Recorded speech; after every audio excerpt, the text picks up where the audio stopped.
আসসালামু আলাইকুম। হাদি কোনো পরিসংখ্যান নয়, হাদি একজন মানুষ।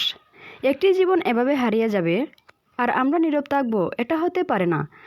আজ হাদির জন্য বিচার না চাইলে আগামীকাল অন্য কোনো হাদির জন্য কেউ কথা বলবে না। আইনের শাসন মানে শুধু বইয়ের পাতায় লেখা নয়, এর বাস্তব প্রয়োগ চাই। আমরা কোনো প্রতিশোধ চাই না, আমরা চাই ন্যায় বিচার। দোষীদের দ্রুত শনাক্ত করে সর্বোচ্চ শাস্তি নিশ্চিত করতে হবে। নীরবতা অপরাধকে প্রশ্রয় দেয়, তাই আমরা চুপ থাকব না। আজ আমরা এক কঠিন সময়ের মুখোমুখি। হাদি আমাদের মধ্যে একজন ছিল, যার জীবন ছিল একটি আশা ও সম্ভাবনার প্রতীক।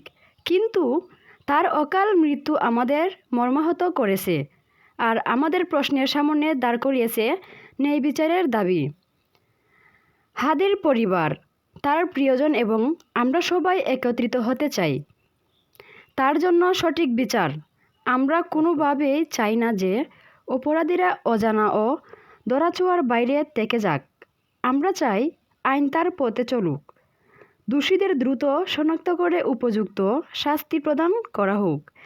আমরা প্রতিশোধ নয়, আমরা চাই ন্যায় বিচার। আমরা চাই এই ঘটনা যেন আমাদের সমাজকে আরও সচেতন করে তোলে এবং ভবিষ্যতে এমন দুর্ভাগ্যজনক ঘটনা যেন পুনরায় না ঘটে। নীরবতা অপরাধকে প্রশ্রয় দেয়, তাই আমরা চুপ থাকব না।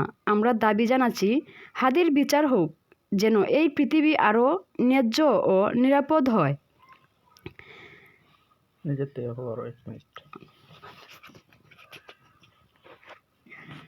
গভীরভাবে বিষয়টি আমরা আরও একটু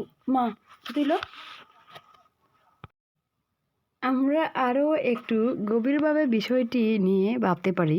হাদির এই অকাল প্রয়াণ আমাদের সমাজের জন্য একটি বড় শিক্ষাও বটে। এটি আমাদের মনে করিয়ে দেয় যে প্রতিটি মানুষের জীবন মূল্যবান এবং ন্যায় বিচার না হলে সেই মূল্য অক্ষুণ্ণ থাকে না। আমরা চাই এই ঘটনার মাধ্যমে সংশ্লিষ্ট সকলের মধ্যে সচেতনতা বৃদ্ধি পায়। আমরা চাই আমাদের সামাজিক দায়িত্ব ও মানবিকতার প্রতি আমাদের ভালোবাসা ও সম্মান আরও গভীর হয়। এখানে ন্যায় বিচার শুধু হাদির জন্য নয়, বরং আমাদের সকলের জন্য। এটা আমাদের সমাজের মৌলিক। এই পরিস্থিতি আমাদের কেমন সামাজিক দায়িত্বের কথা মনে করিয়ে দেয়। আমরা যদি একত্রিতভাবে ন্যায় বিচারের জন্য আওয়াজ না তুলি, তবে আমাদের সমাজের মৌলিক নৈতিকতা ক্ষতিগ্রস্ত হতে পারে। তাই এই আন্দোলন শুধু হাদির জন্য নয়, বরং ভবিষ্যতে অন্যদের জন্যও একটি উদাহরণ হয়ে থাকবে। আমরা চাই